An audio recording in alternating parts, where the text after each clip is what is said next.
Kalau perusahaan menerima uang, apakah itu otomatis disebut pendapatan? Kalau perusahaan sudah memakai listrik tapi belum bayar, apakah itu sudah jadi beban? Dan kenapa perusahaan yang terlihat menerima banyak uang itu belum tentu untung? Nah, ternyata dalam akuntansi, pendapatan dan beban itu bukan cuma soal uang masuk dan juga uang keluar aja.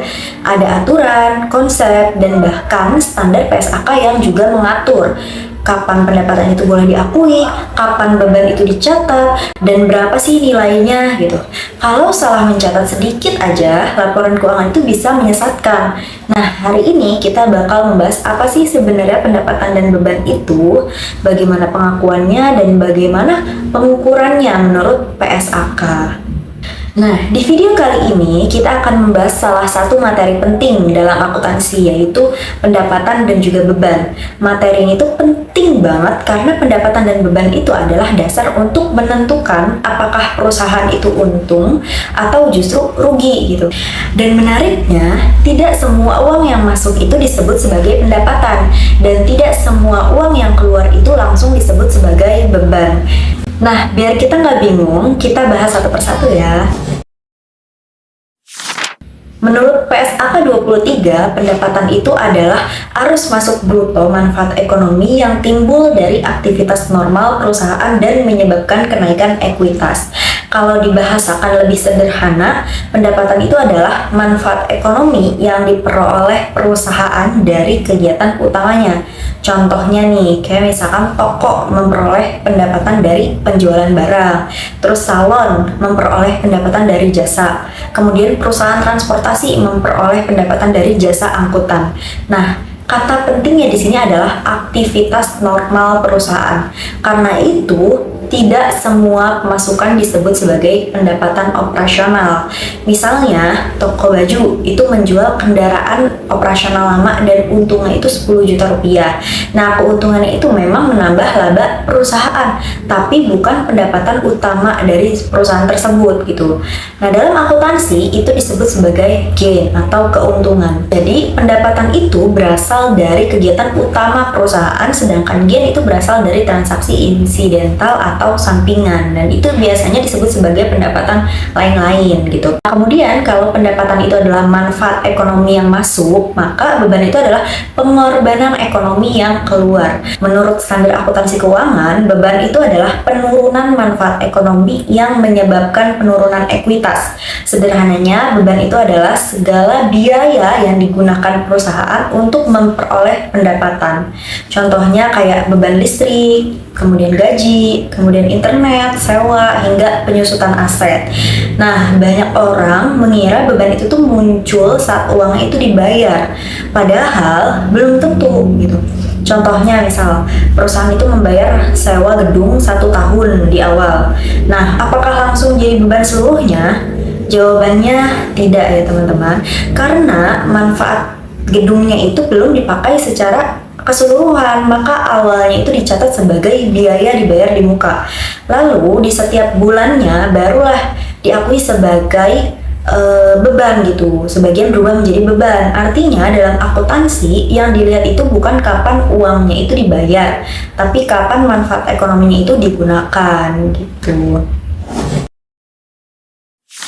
Nah, sekarang kita masuk ke pengakuan pendapatan.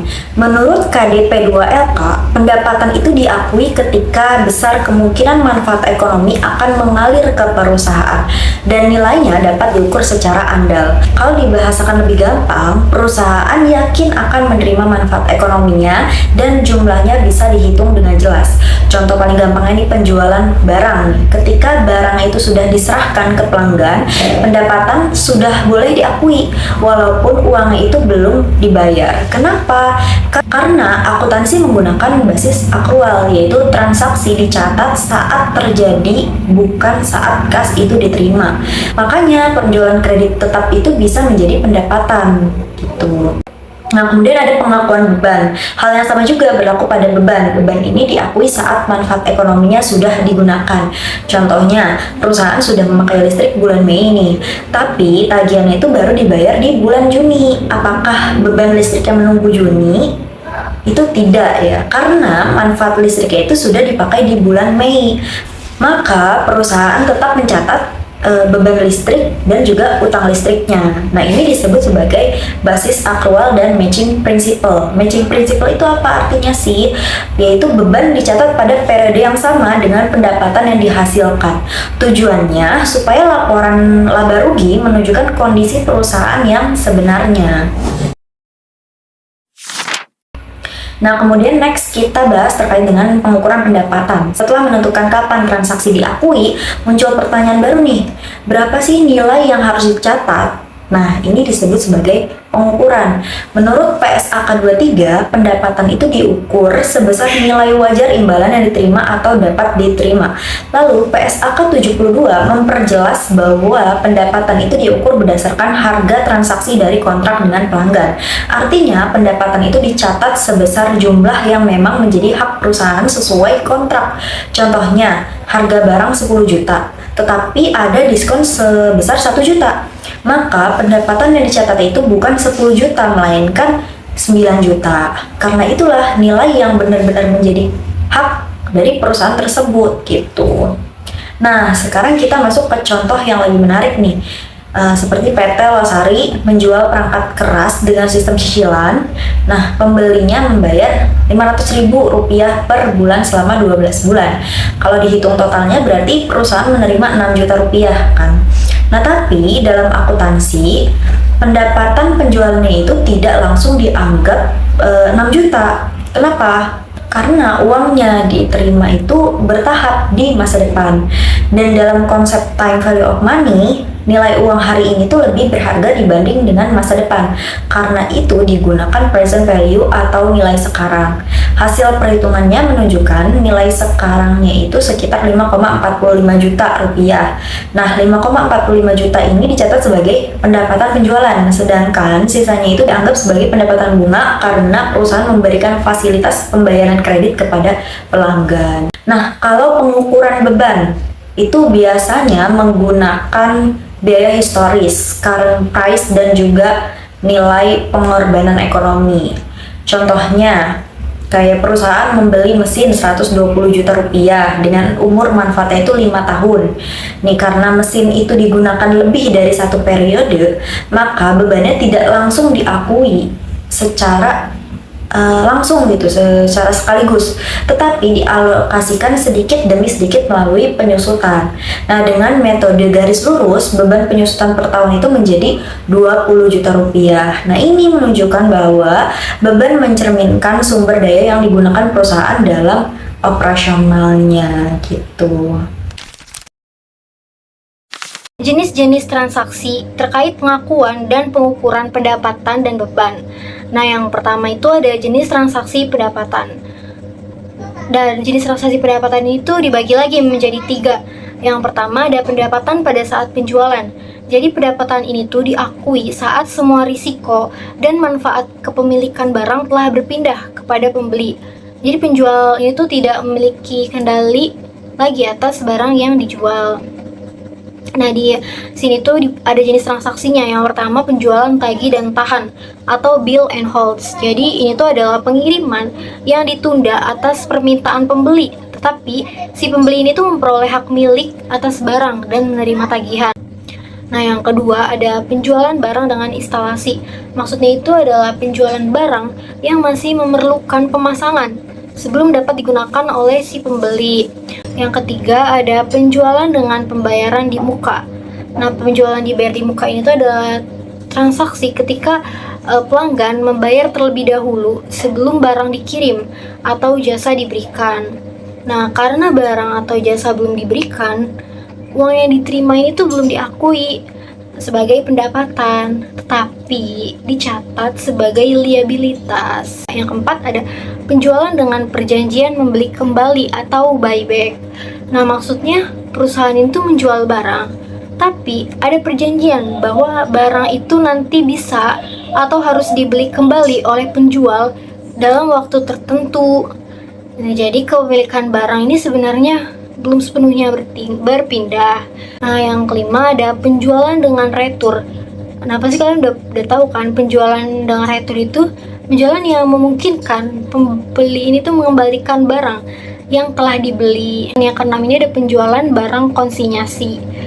Jadi penjualan barang konsinyasi ini tuh penjualan dengan sistem titip jual. Nah, di mana pemilik barang ini atau consignor itu menitipkan barang kepada pihak lain, yaitu consignee, untuk dijual barangnya. Nah, pendapatan itu baru diakui ketika barang berhasil dijual kepada pihak ketiga atau kepada si pembeli.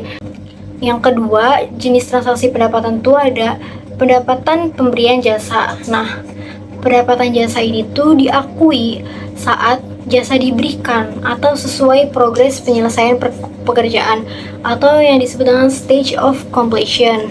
Nah, jika progres ini tuh belum dapat diukur dengan pasti, pendapatan diakui sebesar biaya yang dapat dipulihkan.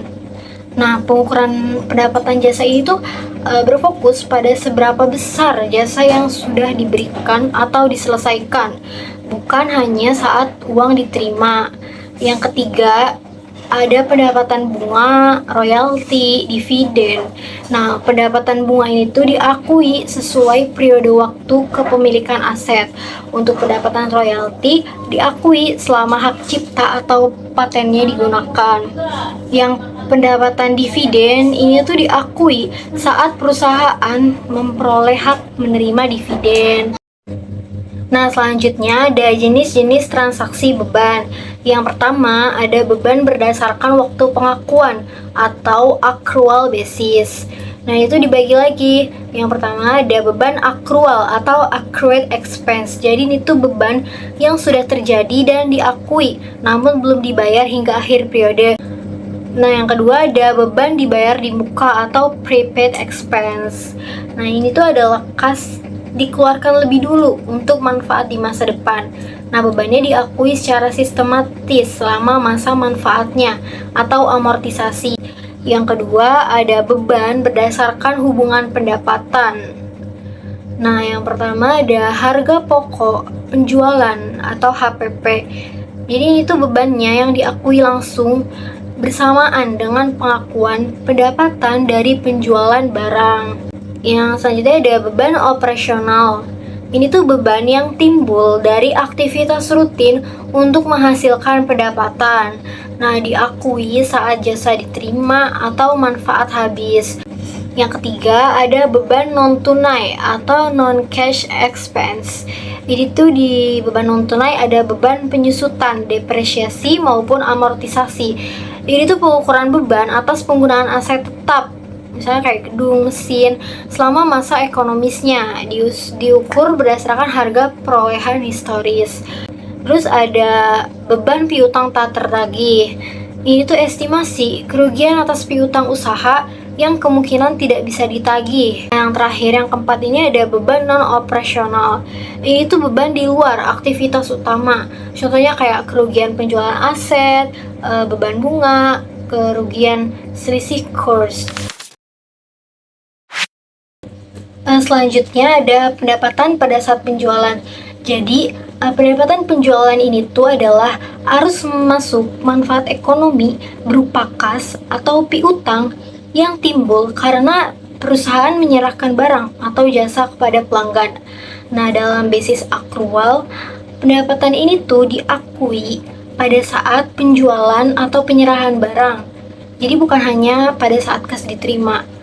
Selanjutnya itu ada prinsip pengakuan pendapatan penjualan. Nah, menurut konsep akuntansi dan PSAK terkait, yaitu PSAK 23, kini banyak diadopsi ke PSAK 72. Pendapatan ini tuh diakui ketika yang pertama, ada kemungkinan besar manfaat ekonomi ini akan mengalir kepada entitas. Yang kedua, jumlah pendapatan dapat diukur secara andal. Yang ketiga, risiko dan manfaat kepemilikan barang telah berpindah kepada pembeli.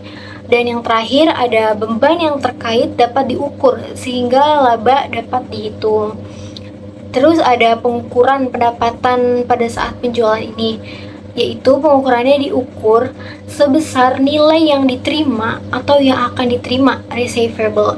Nah, jika terdapat diskon atau potongan harga dari suatu penjualan, maka jumlah potongan harga tersebut mengurangi jumlah uang yang akan diterima. Seperti itu. Pendapatan kontrak konstruksi adalah pendapatan yang diperoleh perusahaan dari pekerjaan konstruksi jangka panjang. Contohnya itu kayak pembangunan tol, pembangunan gedung, mall, dan lain-lain lah ya. Terus juga cirinya kontrak ini tuh bernilai proyek yang besar, jangka waktu yang panjang, terus juga pembayaran itu dilakukan secara bertahap, ada juga estimasi biaya dan juga proses pekerjaan. Jadi kita itu mengestimasi lah ya berapa biaya dan juga proses dan juga durasinya dari proyek tersebut. Terus juga ciri yang terakhir itu ada resiko perubahan biaya yang cukup tinggi. Karena jangka waktu yang panjang, maka terdapat resiko-resiko perubahan lah ya, perubahan biaya material, biaya tenaga kerja, dan lain sebagainya. Terus juga jenis-jenis kontrak ini terdapat dua jenis lah ya.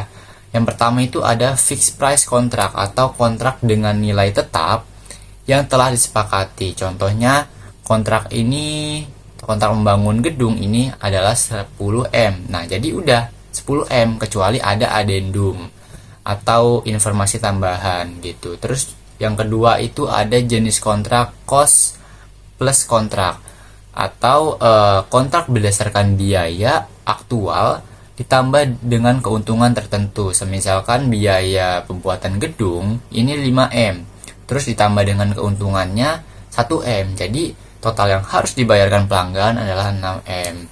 Seperti itu. Metode pengakuan pendapatan kontrak konstruksi dalam praktik akuntansi ini terdapat dua metode. Nah, yang pertama itu percentage of completion. Pendapatan itu diakui sesuai progres atau proses pekerjaannya. Metode ini tuh digunakan jika hasil kontraknya itu dapat diestimasi dengan andal. Terus juga progresnya itu, proyeknya itu dapat diukur. Terus yang ketiga itu manfaat ekonomi kemungkinan besar diperoleh. Nah, jadi metode ini tuh adalah metode di mana pendapatan itu diakui sedikit demi sedikit atau secara bertahap sesuai perkembangan pekerjaan proyek tersebut. Jadi walaupun proyek ini baru selesai 20%, ya tetap saja kita mengakui pendapatannya sebesar 20% tersebut. Terus kita masuk ke rumusnya. Rumus persentase of completion ini adalah persentase penyelesaian sama dengan biaya yang terjadi dibagi dengan estimasi total biaya dikali 100%. Seperti itu. Kita langsung aja ke contohnya. Langkah pertama itu kita menghitung persentase penyelesaiannya.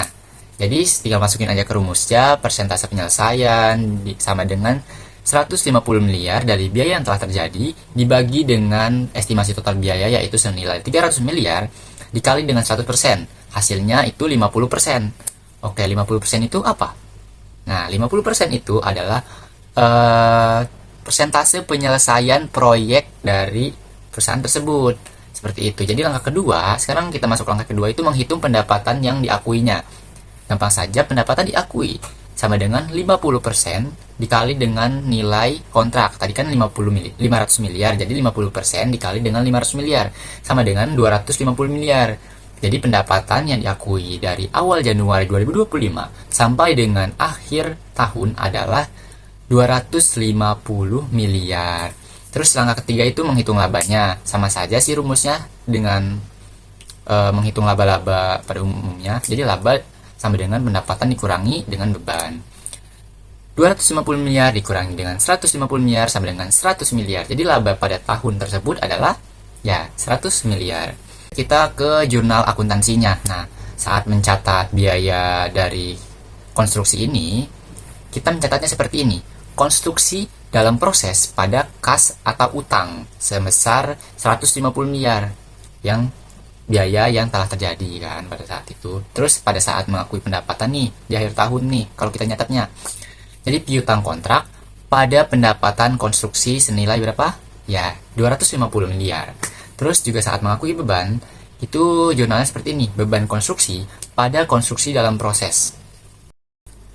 Metode completed contract method. Jadi pada metode ini pendapatannya itu diakui pada saat proyek benar-benar telah selesai atau 100% nih. Nah, biasanya itu digunakan jika hasil proyeknya itu tidak dapat diestimasi dengan andal.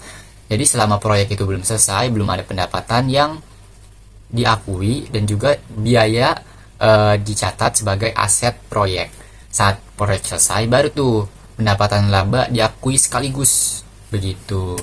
Terus juga daripada kita mengandai-andai, kita langsung ke contohnya. Kita langsung aja ke jurnalnya karena di sini tuh tidak ada perhitungan lagi ya. Jurnal di tahun pertama tadi kan sudah disebutkan kalau biaya yang terjadi itu 190 miliar seperti metode sebelumnya, sama aja pencatatannya konstruksi dalam proses pada kas atau utang sebesar 150 miliar. Terus yang kedua itu ada saat mencatat penagihan ke pelanggan. Jadi ini tuh kan kita telah melakukan pekerjaan ya, jadi kita juga mendapat hak penagihan ke pelanggan. Tadi kan telah dijelaskan kalau penagihan itu sebesar 250 miliar. Jadi tinggal jurnalnya piutang usaha pada tagihan atas konstruksi sebesar 250 miliar. Selanjutnya pada saat kas diterima, tadi kan sudah jelaskan di soalnya kalau kas diterimanya itu sebesar 150 miliar. Jadi jurnalnya hanya kas pada piutang usaha sebesar 150 miliar. Nah, di sini bedanya itu di tahun kedua, jurnal kedua. Saat mencatat biaya konstruksi tambahan, tadi kan ada konstruksi tambahan kan yang belum masih harus dibayar atau dikerjakan itu. Jadi jurnalnya konstruksi dalam proses pada kas atau utang, sama aja kayak tahun pertama. Tapi pada saat proyek ini selesai, nah di sini kan tahun kedua ini tahun selesainya ya. Jadi beban konstruksi pada konstruksi dalam proses sebesar 300 miliar ini tuh akumulasi dari beban-beban dari awal proyek ini dijalankan. Terus juga ada tagihan atas konstruksi pada pendapatan konstruksi sebesar 500 miliar. Nah, baru nih di sini kita mengakui pendapatannya sebesar 500 miliar. Ini juga belum dikurangi dengan beban-beban. Selanjutnya, kita akan membahas mengenai pengungkapan pendapatan dan beban. Jadi pengungkapan pendapatan dan beban ini tuh adalah penyajian informasi mengenai pendapatan dan pengeluaran perusahaan dalam laporan keuangan secara jelas dan lengkap, agar kondisi serta kinerja perusahaan itu dapat dipahami oleh pengguna laporan keuangan. Kita akan bahas yang pertama, yaitu pengungkapan pendapatan. Yang pertama, di pengungkapan pendapatan itu ada kebijakan akuntansi pendapatan. Nah, perusahaan ini tuh menjelaskan aturan atau metode yang dipakai untuk mengakui pendapatan. Nah, contoh metode atau kebijakan akuntansi pendapatan itu misalnya, yang pertama, pendapatan itu diakui saat barang diserahkan kepada pelanggan. Yang kedua, pendapatan jasa ini diakui berdasarkan tahap penyelesaian pekerjaan atau stage of completion. Nah, yang kedua ada sumber pendapatan perusahaan. Nah, perusahaan ini tuh menjelaskan pendapatan berasal dari mana. Misalnya dari penjualan barang, dari jasa, dari bunga, royalti, dividen.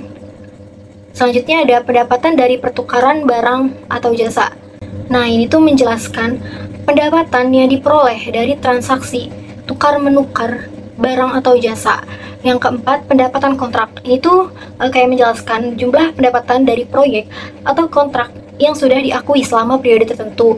Yang kelima, ada metode penentuan pendapatan dan penyelesaian kontrak. Nah, jadi perusahaan itu menjelaskan cara menghitung pendapatan dan progres penyelesaian proyek atau kontraknya. Nah, di sini tuh ada khusus untuk perusahaan yang memiliki kontrak konstruksi dan memiliki proyek konstruksi yang belum selesai pada akhir periode pelaporannya, maka perusahaan ini tuh mengungkapkan hal seperti yang pertama, jumlah biaya dan laba proyek. Jadi kayak perusahaan ini tuh menjelaskan berapa biaya yang sudah dikeluarkan dan laba yang sudah diperoleh dari proyek ini sampai tanggal laporan. Nah, kalau ada kerugian harus dikurangkan juga. Yang kedua ini tuh ada jumlah uang muka yang diterima. Jadi kayak perusahaan ini tuh menjelaskan berapa pembayaran awal yang sudah diterima dari pelanggan sebelum proyek ini tuh selesai. Dan yang terakhir ini ada jumlah retensi. Nah, jadi jumlah retensi itu kayak perusahaan menjelaskan berapa pembayaran yang masih ditahan oleh pelanggan itu sampai proyek selesai atau syarat tertentu terpenuhi. Nah, selanjutnya ini tuh ada pengungkapan beban. Dalam laporan keuangan, perusahaan ini harus mengungkapkan beban secara lengkap dan jelas agar pengguna laporan ini tuh memahami pengeluaran yang mempengaruhi laba perusahaan. Beban yang diungkapkan ini tuh meliputi biaya pinjaman, biaya administrasi, bunga, penyusutan, dan amortisasi beserta metode pencatatannya. Nah, pengungkapan ini tuh penting untuk menunjukkan kondisi keuangan, efisiensi penggunaan dana, dan kewajiban perusahaan secara transparan. Nah, tujuannya itu agar laporan keuangan itu lebih transparan dan membantu investor, kreditor, atau pihak lain memahami kondisi keuangan perusahaan. Seperti itu. Selanjutnya, kita akan membahas tentang PSAK 72. Jadi PSAK 72 ini standar akuntansi yang mengatur tentang pengakuan, pengukuran, penyajian, dan juga pengungkapan pendapatan dari kontrak pelanggan. PSAK 72 ini mengadopsi IFRS 15, yaitu Revenue from Contract with Customer. Jadi tujuan PSAK 72 ini adalah menyeragamkan pengakuan pendapatan, meningkatkan transparansi laporan keuangan, dan juga memberikan informasi yang lebih relevan. Selanjutnya itu terdapat prinsip utama dari PSAK 72, yaitu pendapatannya itu diakui saat pengendalian barang atau jasanya itu berpindah kepada pelanggan. Jadi fokusnya pengendalian kontrol, bukan hanya resiko atau manfaatnya saja. Terus di sini juga terdapat yang namanya model 5 langkah. Yang pertama itu identifikasi kontrak. Jadi perusahaan itu harus memastikan adanya kontrak yang sah dengan pelanggannya. Kontraknya itu harus disetujui kedua belah pihak, memiliki hak dan kewajiban yang jelas, memiliki nilai pembayaran yang jelas juga. Terus yang kedua ada yang namanya identifikasi kewajiban. Jadi perusahaan itu menentukan barang atau jasa apa saja sih yang dijanjikan kepada pelanggannya. Terus yang ketiga ada menentukan harga transaksi. Nah di sini tuh perusahaan itu ya menentukan lah ya jumlah pembayaran yang akan diterima itu berapa. Harga transaksi itu biasanya dipengaruhi oleh beberapa hal seperti potongan, diskon, dan lain-lainnya lah ya, bonus dan lain-lainnya. Terus yang keempat itu ada alokasi harga transaksi. Jadi harga transaksi ini dibagi ke masing-masing kewajiban pelaksanaan berdasarkan nilai wajarnya. Kayak contohnya, saya membeli laptop dengan totalnya itu 18 juta. Nah, pengalokasiannya ini sesuai proporsi tersebut kalau dalam pencatatannya. Kayak sebenarnya harga laptop itu 17 juta, tapi 1 jutanya instalasi. Jadi ada pembebanan harga yang jelas di situnya. Terus yang kelima itu ada pengakuan pendapatan. Jadi pendapatannya itu diakui. Oh, di sini ada dua metode. Pendapatannya itu ada pengakuan pendapatan overtime dan juga point in time. Nah, kalau overtime itu pendapatannya itu diakui secara bertahap. Jadi selama pekerjaannya berlangsung. Kayak contohnya yang saya jelaskan sebelumnya itu ada proyek konstruksi, dan yang kedua itu ada contoh langganan kayak gitu, jasa langganan itulah ya kalau yang jasa. Terus yang kedua itu ada point in time. Jadi pendapatan itu diakui saat barang atau jasanya telah selesai begitu. Di PSAK 72 juga mengatur tentang kontrak aset dan juga kontrak liability. Kontrak aset itu adalah hak atas imbalan yang belum ditagih. Jadi semisal kita telah melakukan pekerjaan, nah kita berhak untuk menagih atas imbalan tersebut. Sedangkan kalau kontrak liability itu kebalikannya. Jadi kewajiban atas pembayaran yang telah dibayarkan sebelum pekerjaannya selesai. Contohnya itu ada yang namanya uang muka kan. Terus sekarang kita akan membahas tentang perbedaan PSAK lama dan juga PSAK baru. Dari segi pengakuannya, PSAK lama ini dia berdasarkan risiko dan juga manfaatnya. Sedangkan kalau PSAK 72 ini berdasarkan pengendalian kontrolnya kepada pelanggan gitu. Terus di PSAK lama ini dia juga mengaturnya itu banyak standar ya. Jadi semisal kita mau menghitung pendapatan, nah itu terdapat di PSAK 23. Sedangkan kalau misalnya ada kontrak begitu, kita patokannya PSAK 34. Jadi lumayan ribet lah ya. Sedangkan di PSAK 72 ini dia lebih simpel di satu model saja.